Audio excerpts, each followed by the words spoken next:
अगर हम चांद की सतह की बात करें तो वहां भी आपको जमीन की तरह सीधा रास्ता नहीं मिलेगा। चांद की सतह बहुत ऊंची नीची है। यहाँ ऊंची नीची चट्टानें और बहुत बड़े बड़े गड्ढे हैं। ये गड्ढे चांद की जमीन पर करोड़ों अरबों सालों से आतिशफशां की वजह से बने हैं। चांद की मिट्टी भी आतिशफशां से निकलने वाली राख जैसी ही पतली है और इसका रंग जमीन की मिट्टी से ज्यादा गाढ़ा है। चांद की मिट्टी बिल्कुल सीमेंट की तरह भुरभुरी और पतली है और आपके पैरों के निशान भी बिल्कुल ऐसे ही होंगे जैसे आप सीमेंट पर चल रहे हों। चांद की मिट्टी पर खुरदरापन न होने की वजह से जैसे ही आप इस पर पैर रखेंगे तो इस तरह से आपके पैरों के निशान बन जाएंगे। शायद इसीलिए चांद पर पहला कदम रखने वाले नील आर्मस्ट्रॉन्ग और बज एल्ड्रिन के पैरों के निशान आज भी चांद पर मौजूद हैं, क्योंकि इन निशानात को वहां छेड़ने वाला कोई नहीं है। ना ही वहां पर तेज चलने वाली हवा है और ना ही वहां पर धूल मिट्टी जैसा कोई गुबार है। जब आप चांद के ऊपर की तरफ नजर दौड़ाएंगे तो वहां आपको एक काला आसमान दिखाई देगा, जबकि हम जमीन से आसमान की तरफ देखते हैं तो हमें आसमान नीला दिखाई देता है और वहां आपको एक बहुत बड़ा सूरज नजर आता है और रात को एक खूबसूरत चांद देखने को मिलता है। लेकिन चांद पर खड़े होकर हमें हमारी जमीन दिखाई देगी। जैसे हम जमीन से चांद को देखते हैं, इसी तरह हम चांद से जमीन को देखते हैं।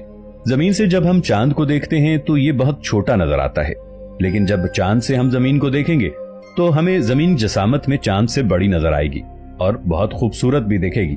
क्या आप जानते हैं कि चांद पर कहां उतरने से आपको क्या दिखाई देगा?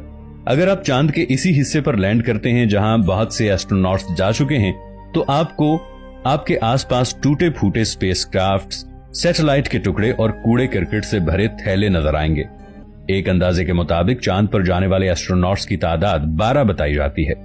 अगर आप चांद के दाएं तरफ उतरते हैं तो वहां आपको 4 साल पहले क्रैश हुए चंद्रयान और 25 लूना के बच जाने वाले हिस्से देखने को मिलेंगे।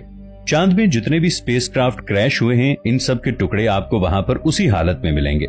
लेकिन ऐसा तब मुमकिन है जब आप टॉर्च की रोशनी इस्तेमाल करेंगे, क्योंकि चांद के इस हिस्से पर रोशनी नहीं है। दोस्तों, चांद पर आपको एक खतरा लाहिक हो सकता है।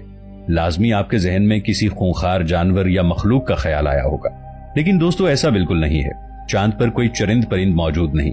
आपको आसमान से बरसने वाली मौत से खतरा हो सकता है। जी हाँ, हम चांद पर गिरने वाले पत्थरों की बात कर रहे हैं। खला से ये पत्थर जमीन की तरफ भी आते हैं, लेकिन जमीन पर आते हुए ये पत्थर हरारत से खत्म हो जाते हैं। लेकिन चांद पर ऐसा बिल्कुल भी नहीं है। चांद की अपनी कोई साख्त नहीं है, इसलिए वो सीधा जाकर चांद से टकराते हैं। अगर आप चांद पर मौजूद हैं तो आपको खतरा हो सकता है। वहां पर मेटेराइट्स की लगातार बारिश होती रहती है और चांद पर गड्ढे बनने की एक बड़ी वजह ये पत्थर भी हैं और कोई भी पत्थर आकर आपको 1 मिनट में तबाह कर सकता है। इससे बचने के लिए आपको कम्युनिकेशन सिग्नल्स का बहुत ध्यान रखना होगा और